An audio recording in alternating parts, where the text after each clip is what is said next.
This week on football, Hoyland celebrates solo.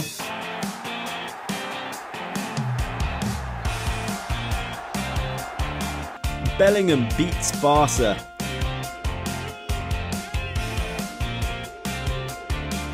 Brendan Rodgers puts a kit man in his place.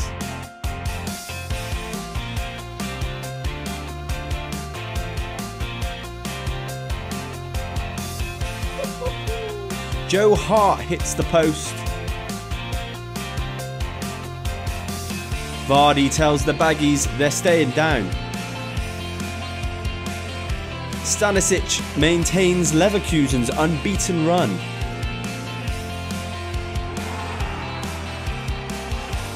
And Fabio Silva is not only a bad player, he's a bad diver as well.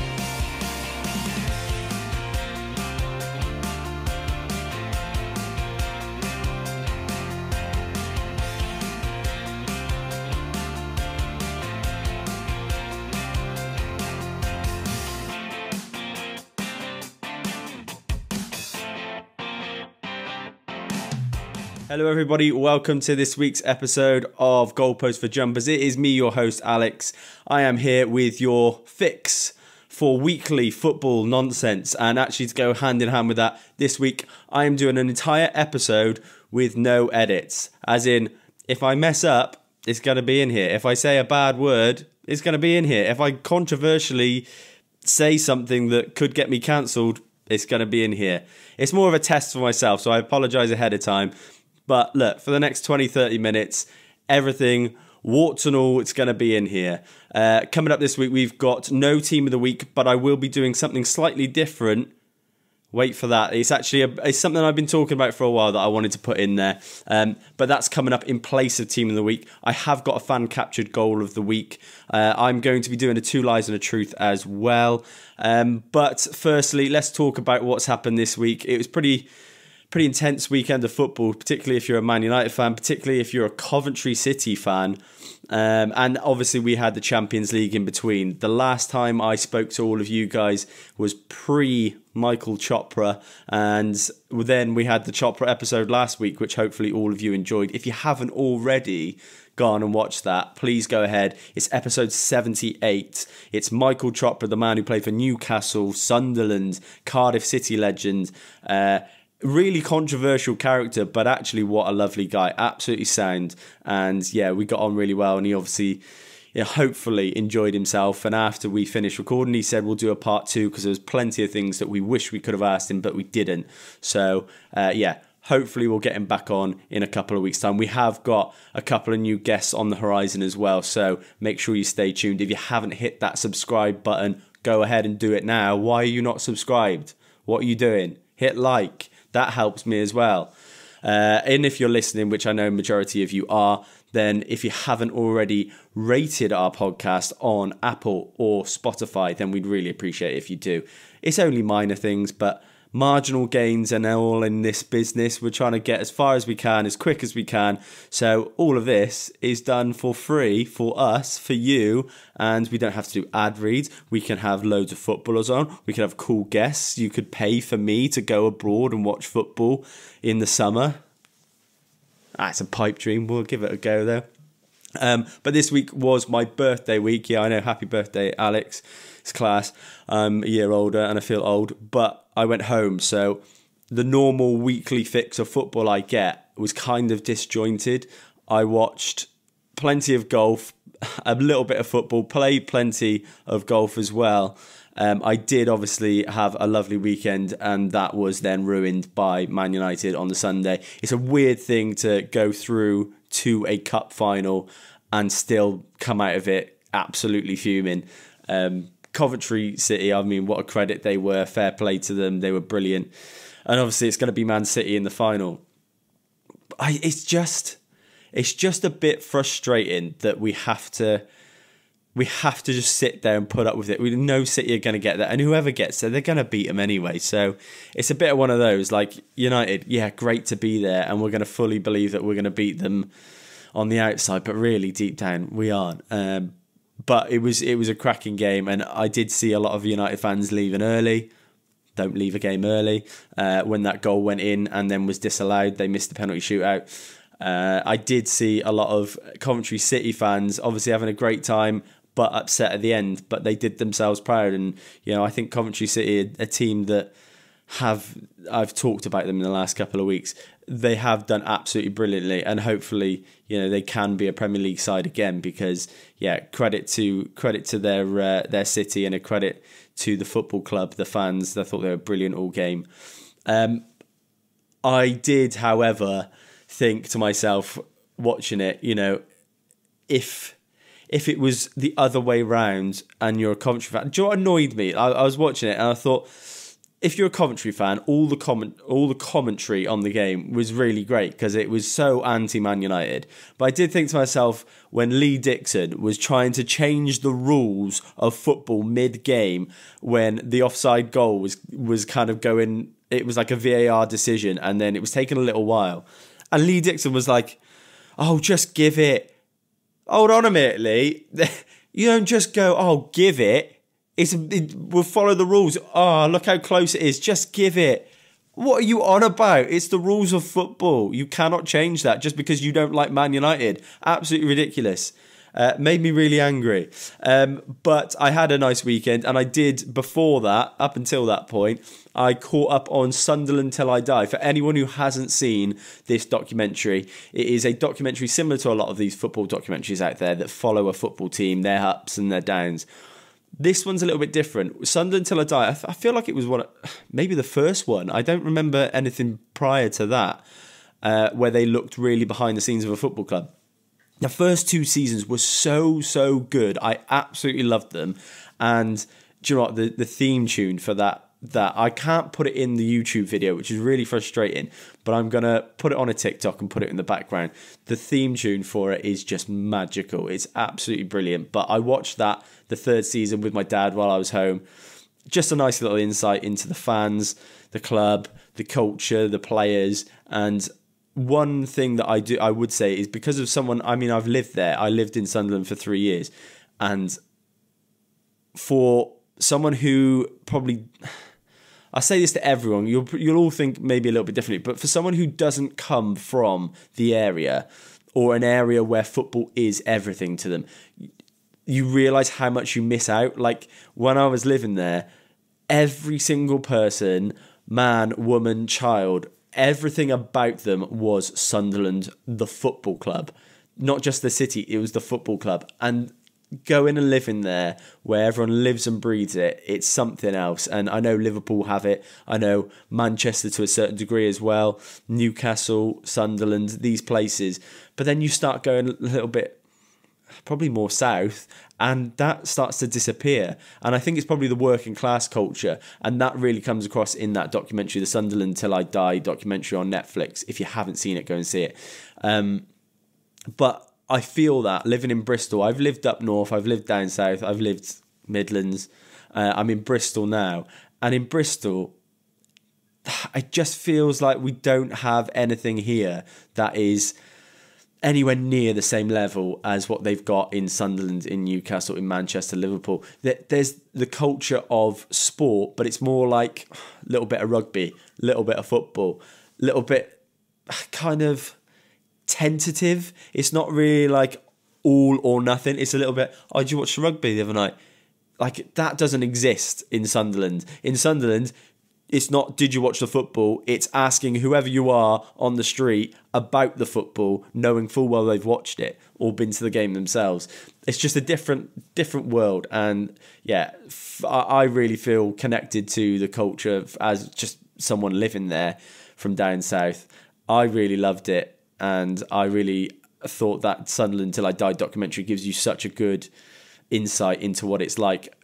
The series was different this time, because the previous series to that, it's been a bit of a mess. Sunderland has been a mess. They were getting relegated. They were being run by absolute morons. I mean, if you haven't seen the first and the second series, the owners and the chairman on deadline day, I've never seen anything like it. It's almost like they were children with monopoly money, trying to bid on players last minute, stuff like that, just getting people obviously wiping the floor with them because they know they're going to get big money from a former Premier League team. Now it's a little bit different. But it's funny that it's different because this year, or this season, not this year because it's based on previous seasons, but that season there was a new owner, and that new owner was Kyril Louis-Dreyfus. Is it Kyril? Kyril Louis-Dreyfus. If you haven't heard of him, he's in his 20s when he took over the club and was kind of painted as this saviour for Sunderland. He was going to come in, I think he inherited his dad's money, billionaire, and he was going to fix the club.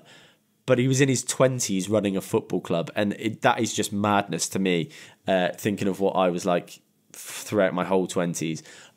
But he comes in and they paint this picture that he's the owner, and then kind of halfway through the series they figure out, oh, it's still the old owner who's kind of the majority shareholder still. It's a weird kind of system they put in place when they did the takeover.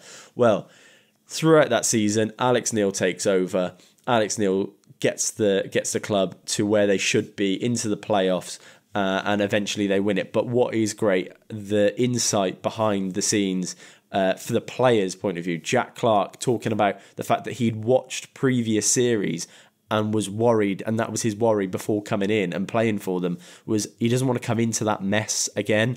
And just hearing him say that a player is affected and has seen all the kind of media hype in the documentary and thought, I don't want any of that, but has then been convinced on it. There was the interview, a couple of interviews throughout it with the striker Ross Stewart, who signed, and an amazing story. Ross Stewart was playing for Kill-winning Rangers, and his dad had to supplement a quarter of his fee so he could sign for Albion Rovers for £2,000. He had to supplement £500 just so his son could go and play football and kind of start living his dream. Well, he then ends up at Sunderland, a complete unknown, and starts banging in goals. He's now moved on to Southampton, but another great insight that, you know, you wouldn't normally see behind the scenes of a giant football club.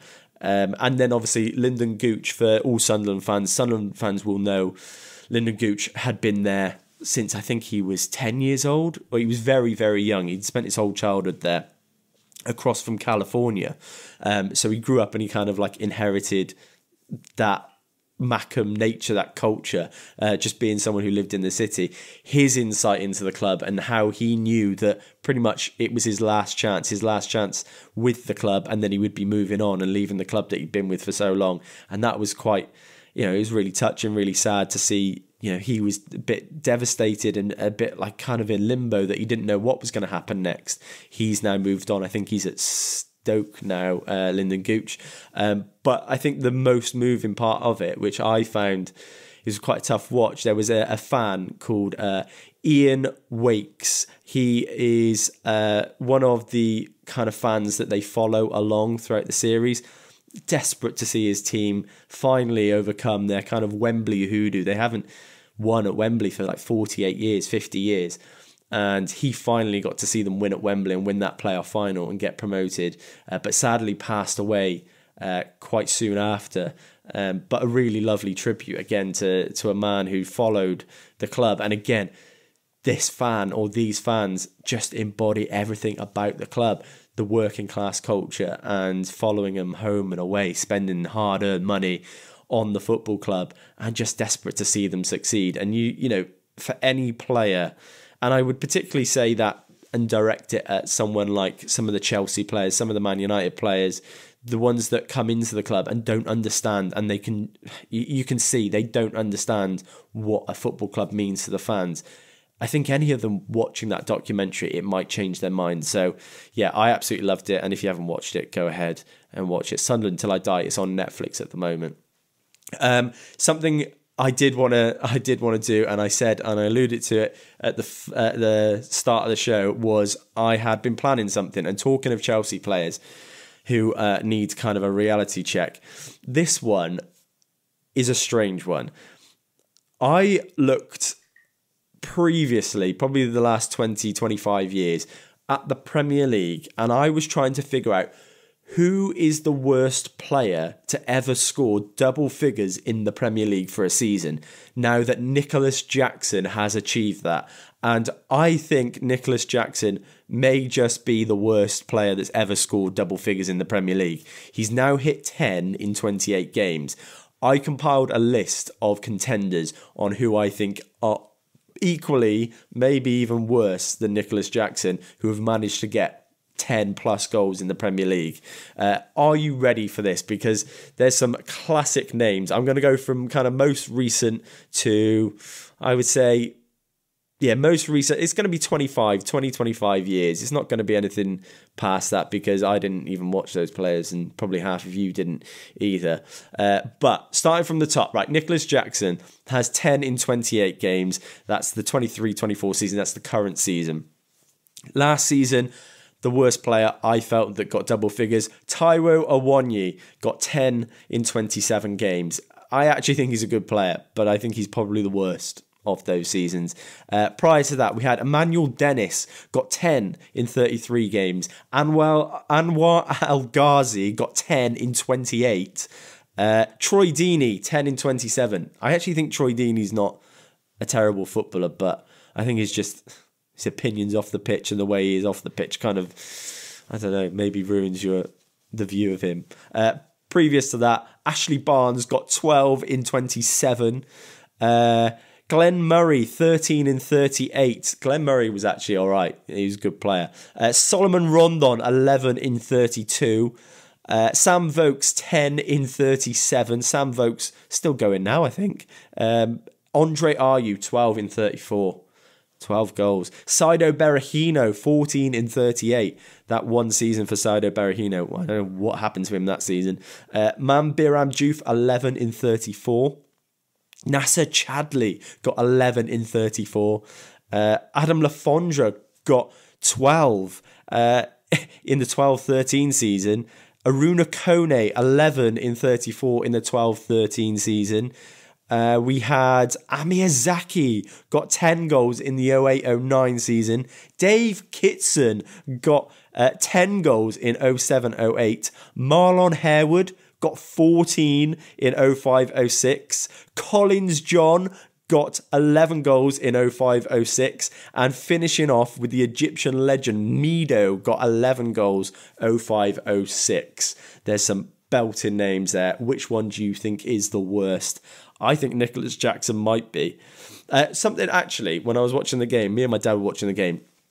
My dad's classic old school, watching it going, oh, he's useless, Nicholas Jackson. And he's right, he is. He's useless. And he actually cost Chelsea the game, I think, against Man City because 2 or 3 really, really good chances that a normal striker, a championship level striker would have probably put away. But Nicholas Jackson, throughout that game, some of his touches were so good. Some of his touches are really good. His kind of link-up play, his hold-up play. He tends to get himself into really good positions as well. But it's like, and I don't think it's a confidence thing with Nicholas Jackson because he's been confident. He was confident, especially pre-season, and then he had a little run of games, scored a hat-trick. I don't think it's a confidence thing. I actually think it's a genuine ability.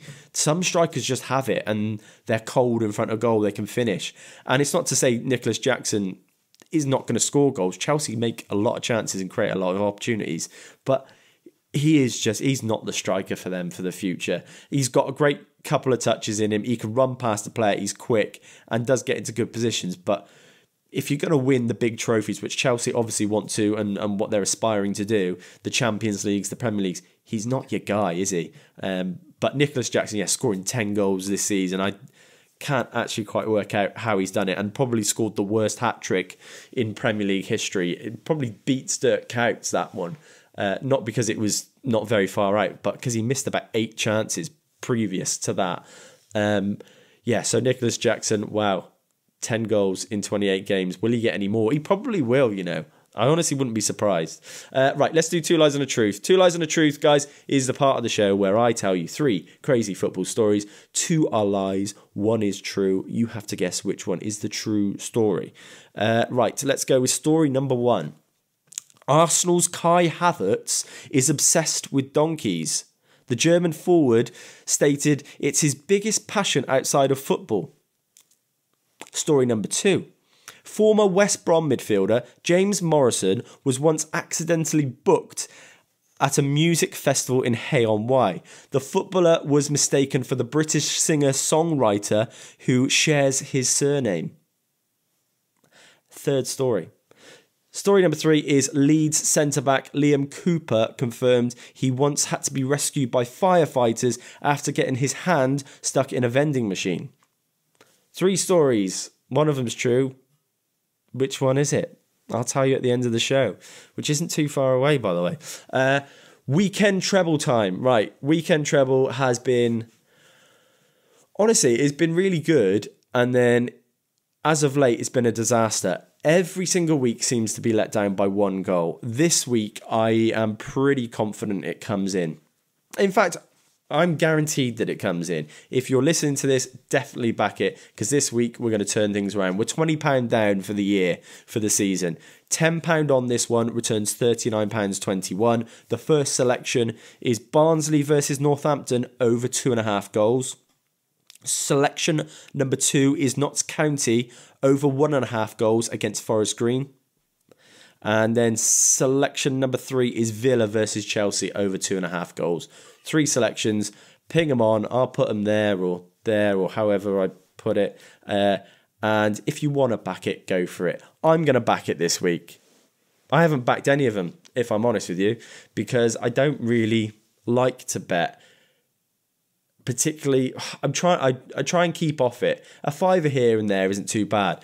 £10 for the week ain't too bad. Look, 40 quid pays for your weekend. Treat your missus to something. Treat yourself to some FIFA points. Treat yourself to, I don't know, a takeaway or something. But this will come in. I fancy it.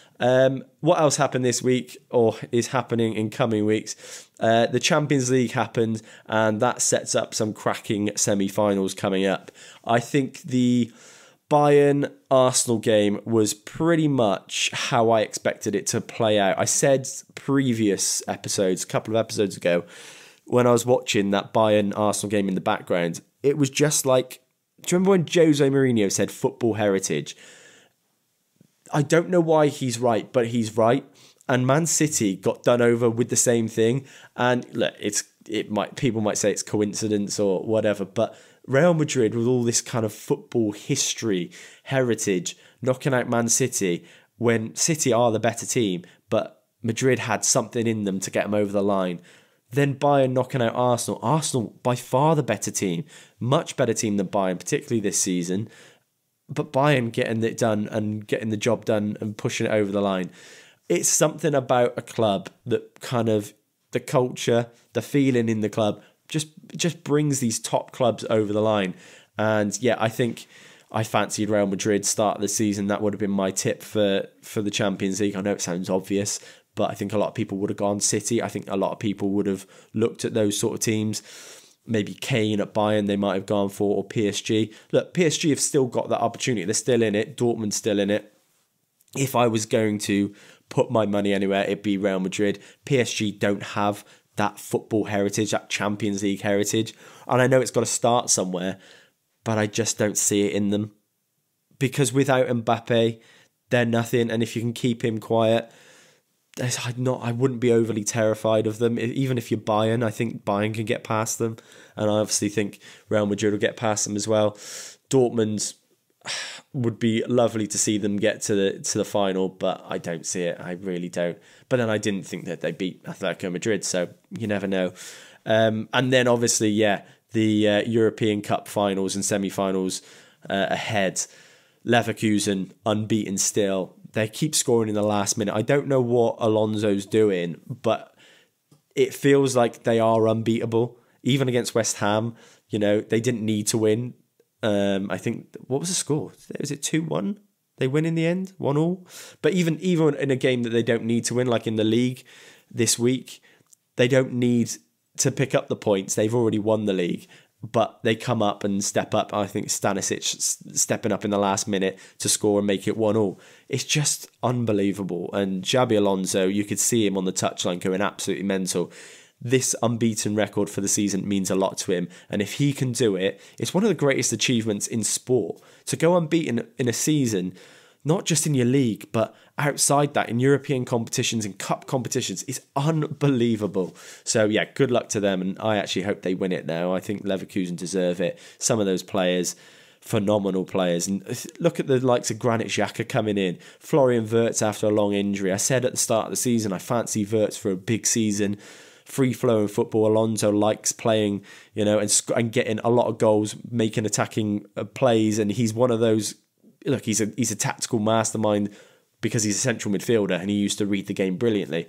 But he's got them playing in a way that is attacking and it is ferocious. And you look at West Ham, look, a solid team, but just couldn't stand them. And even if Liverpool had got to the final, and I think a lot of people thought Liverpool were going to get to that Europa League final, I didn't fancy him against Leverkusen. I thought Leverkusen would have the edge over anyone. So I think they'll win that as well. FA Cup wise, yeah, City. I'd probably go for City over United. And in the league, I think where we're at the moment, I said Arsenal 2-3 weeks ago, I thought they'd have the bottle. I didn't think they were going to win every game to the end of the season, in the same way I don't think City will win every game until the end of the season. I do think there's a lot of drama left. A lot of Liverpool fans came away last week against Palace thinking that the world was on fire and they were crashing out and there was no chance for them and all crying, and then they go and beat Fulham and they go top, I think, temporarily, and then Arsenal win as well. It's not over. There's a lot to go, and it might only be 5-6 games, but they're important games, and the slightest mistake, the slightest hiccup, and we've seen that City have got that in them against Real Madrid, who Real Madrid didn't play particularly well. I do fancy them, even against Chelsea in the FA Cup. They were there to be beaten. I really felt that, and I thought Chelsea were pretty good. With a decent striker, they'd have knocked them out. So I do think City can lose it from here. I do still fancy Arsenal, and I don't think they'll be the bookies' favourites, but I have a tenner on them. I do still fancy Arsenal. I think they've got good mentality, and I think they maybe might have needed that little slip up to refocus, recenter, and then go again. And I think if City just slip up ever so slightly, Arsenal won't from here on out. But you never know. Look, it's Man City. Who knows? But Haaland, look at the previous season. Haaland was on fire. And then the seasons prior to that, they always had someone scoring the goals. At the moment, it's like the goals are coming from a little bit everywhere. Foden pops up, De Bruyne pops up, Rodri pops up. It's not a bad thing, but in those crucial moments where they're maybe 1-0 down to a Palace or a Fulham or a Wolves, can they have a player like a Haaland to step up? And he hasn't shown that at this kind of back end of the season. What I will say about Haaland, one of the most ridiculous statements that I heard this season was Roy Keane saying Haaland has the first touch and kind of like the interplay of a League Two player. That's completely so not true. Watch him last season, watch him for Dortmund. His first touch is brilliant, by the way, and I know that video went viral of him in the rondos struggling. Anyone can struggle in a rondo. It's not the easiest, especially when you're getting pressed inside 2 yards of space. That's not his game anyway. But his first touch is usually immaculate. He's brilliant on the ball, always plays the right pass, always puts himself in the right position, gets very few touches throughout the game, but very rarely puts a foot wrong. So to then go out and start slating him like Roy Keane did, obviously it's for clicks and for views, but it was just unnecessary. Erling Haaland's the best striker probably for the next 10 years, I would say. I mean, currently, for me, Harry Kane, I think he's got more to his game. But Erling Haaland, yeah, he's got another 10 years in the bank and he's probably going to bang out 30 goals a season. And to try and criticise Haaland after one or two bad games and say that he's got a League Two player, and actually League Two players aren't bad. It's not like they're terrible. So I thought it was disrespectful from Roy Keane, but I also kind of rate it because he's kind of getting everyone talking and getting everyone kind of niggled as well. Right, let's do 2 lies and a truth answer. I gave you 3 stories. 2 stories were lies. 1 was a true story. You had to guess which one it was. The first story was Arsenal's Kai Havertz is obsessed with donkeys. The German forward stated it's his biggest passion outside of football. Did you think that was true? Second story, former West Brom midfielder James Morrison was once accidentally booked at a music festival in Hay-on-Wye. The footballer was mistaken for the British singer-songwriter who shares the same name. And then story number 3 was Leeds centre-back Liam Cooper confirmed he once had to be rescued by firefighters because he got his arm stuck in a vending machine. Which one was the true story? Have you got it by now? It was Arsenal's Kai Havertz is obsessed with donkeys. Now, you're not going to believe me, so I have got the receipts. Here is a video of Kai Havertz explaining his passion for donkeys. I always had the love for donkeys. When I was 17, my parents, they got me a present, and it was like a partnership with a donkey. So I paid monthly rates and it was my donkey and I could visit him whenever I wanted to. Then we got to know a guy who rescues donkeys in Germany. We worked with him together and the family grew. So now we have a couple of donkeys in Germany. This is, to be honest, even the most important thing. I mean, I love the sport. I love to play football and play it since I'm 3 years old, but I always have my animals around me, and yeah, it's just fun and nice to spend time with them, because I feel like we as humans maybe need to protect them a bit more and spend time with them as much as possible. That was the video. I'm doing no cuts, so it's going to be in there, and that's the only cut I'm going to do for the whole episode, I promise. Guys, I said I'm going to do a fan-captured goal of the week, and I have done. This one this week is courtesy of Joe. He's an Aston Villa fan, and this isn't a great goal, but just take in the scenery, the celebrations, the team, the British weather. It's Leon Bailey's goal against Bournemouth at the weekend. Enjoy.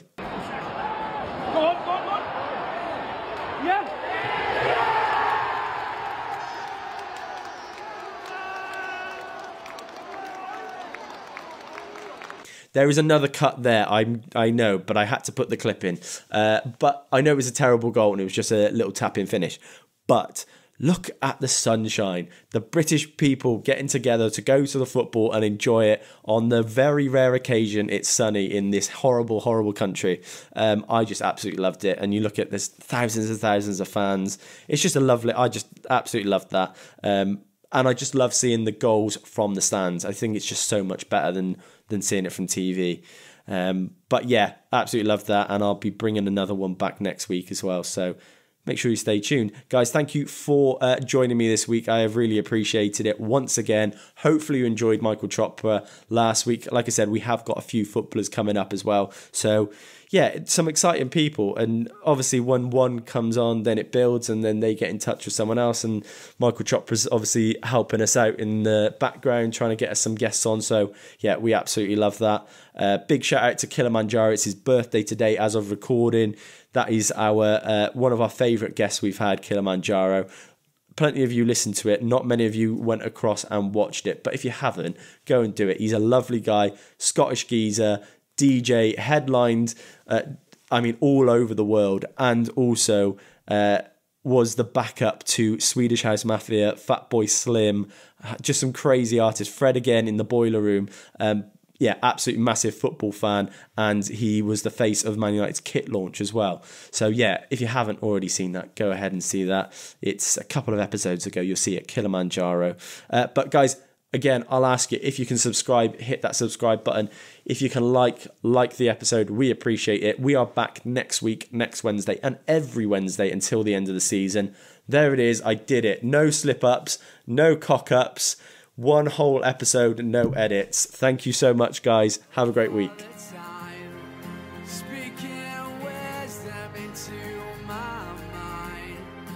Tell me stories of all that are great. Cherish these days before it's too late.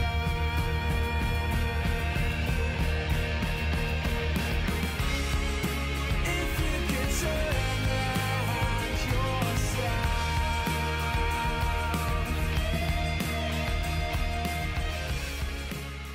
When they were playing in their yellow and white stripes. It was a gauntlet.